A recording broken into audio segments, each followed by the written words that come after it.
with the surprise announcement of a 3-day special session this week. This coming week, Wednesday in fact, lawmakers are going to return to Tallahassee to resolve 3 critical issues they could not fix in the regular session. How much money to allocate for schools, business recruitment, and tourism.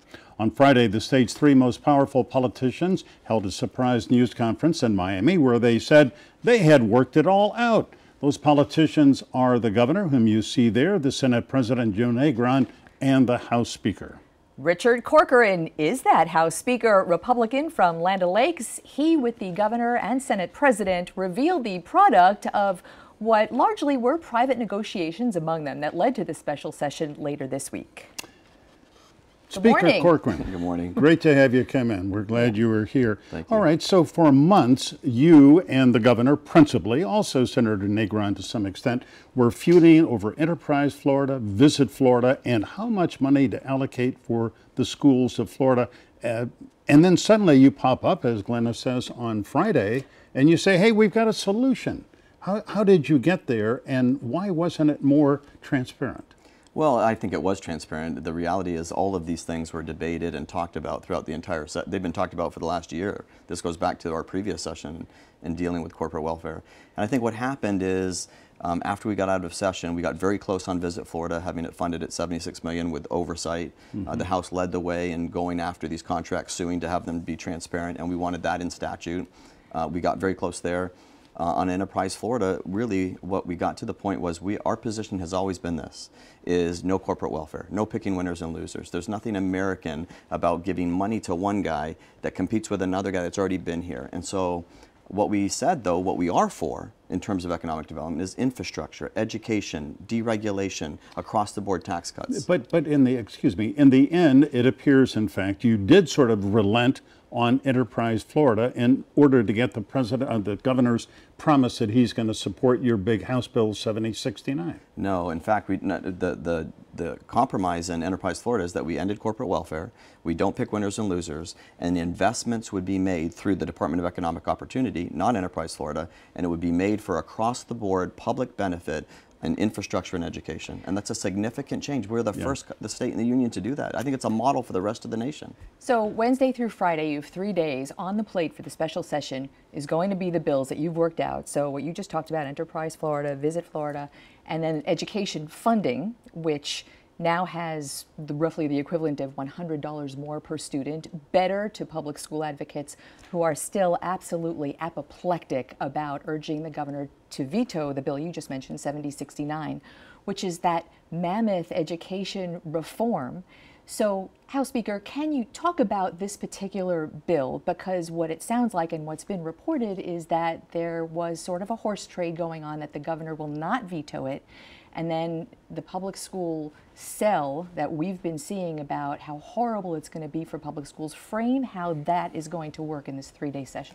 Well, I think that what I've said is all along is that this is, in my opinion, the greatest pro-school choice, pro-parent, pro-teacher, pro-student bill in the history of the state of Florida. This is something that empowers kids. It gives them mandatory recess time, which we know helps their learning. It goes into failure factories and allows those kids to get a real education and give them dignity, hope, and a future. It gives pay raises to our teachers who are effective and highly effective. It goes in and helps children with disabilities. It's a broad sweeping bill that was both the Senate, the House, Republican, and Democrat conceived. That's why you have a lot of those parts. As far as the session goes, I think what I've said is that the governor has had a history of being very, very pro-school choice. This is the greatest pro-school choice bill. So I'm optimistic that he will sign it. But it's clearly there's still a lot of opposition. Yes, and my understanding of public school opposition is that it adds all of the things that you're talking about will take away from public schools. It will be detrimental to public schools, and that the kids who go to public schools will be left out. And the bottom line is that they feel like this is going to be the beginning of the end of the public school system, which I guess raises the question, is the public school model obsolete? Is that where you're going? No, I'll say 3 things real fast. One is the entire change is in public schools. All of this money goes to public schools. None of the money in this bill goes to anything but public schools. Number one, that's a complete misnomer. Number two is all they care about, the traditional public schools, all they're fighting for is money. And the money that they're most upset about goes to buildings. And I'll concede, yes, the traditional public schools are building beautiful buildings, $40 million buildings. And what this bill does is say, we don't care about beautiful buildings, we care about beautiful minds. And we're going to take all of that money and we're going to put it into giving these kids an opportunity to have a beautiful education. But Speaker Corcoran, the centerpiece of your bill, 7069, is $140 million for charter schools. Now, charter schools are quasi-public schools. We understand that, and some are excellent, some are mediocre to poor. But I think that the objection I hear from Alberto Carvalho, Robert Runcie, other school education leaders in South Florida is that part of that $140 million is going to go to charter school for-profit operators who own the buildings, and they're going to take some of this money, build the buildings, but the buildings will not be owned by the taxpayers who essentially are buying them. No, first of all, every single charter school that's participating in the Schools of Hope program is a not-for-profit. Second of all, what these people are coming in to do at public school, not-for-profit, is to come in to failure factories. We have 115 of them. So what really those superintendents should care about, in Jefferson County, a child today that is graduating has been stuck in a failure factory from every single grade of their life, from kindergarten to 12th grade. If this was a home and it was a mom and dad who said, we're opting out of the public school system and we're going to educate our children, and they come and they check and the children are getting no education whatsoever, DCF would come, take those children, and they'd prosecute the parents.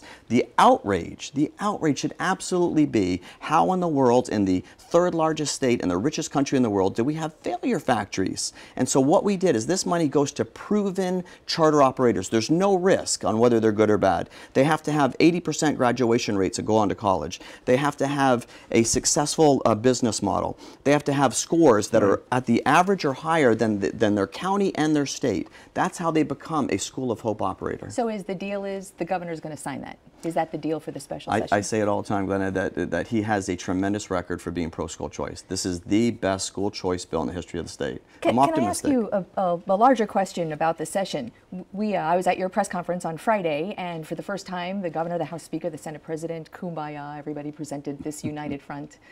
But Senate President Joe Negron didn't sound as if he were all in.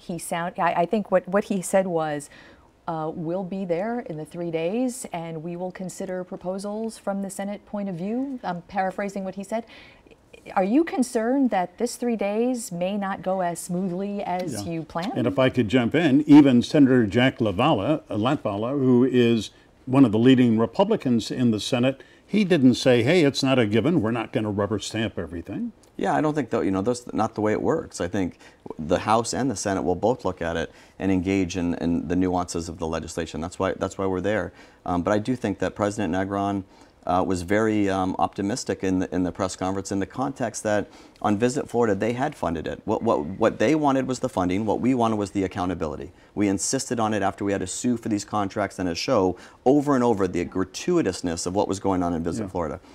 And Enterprise Florida, they wanted full incentives and they wanted it fully funded. We weren't objecting to the funding, but we wanted to end corporate welfare and picking winners and losers. Yeah. All these are compromises where I think that everyone's come together, and so it's probably good. And we all agree in doing whatever we can for our K-12 educational system. Speaker Corcoran, an item not on the agenda for the special session is medical marijuana. 71% of Florida voters said we want medical marijuana, and the legislature was supposed to write the rules, regulations, and couldn't do it. Are you going to talk about medical marijuana? Yeah, and we're still negotiating, Michael. It's a great question. And literally yesterday, today, Monday, Tuesday, Wednesday, all these senators and all these House members are having different phone calls. And really it comes down to the quantity of dispensaries that could be in the state of Florida. We want what the people voted for, and what the House is honoring is they voted for medicinal marijuana and they wanted access to it. Mm-hmm. When you start capping the number of dispensaries, and a mom who's got a child who has epileptic seizures and wants to get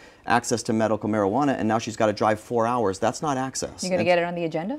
I'm optimistic again, Glenda, that I think that the Senate President and he's got his team working on it. We have a team of legislators working on it to the extent that we can add to the call by Wednesday. Medical marijuana, I think it would be best for the people of the state of Florida. House Speaker Richard Corcoran, what a pleasure to have you come in. Thanks for having me. See you in Tallahassee, I think, this week later at the session. Good Thank you very much.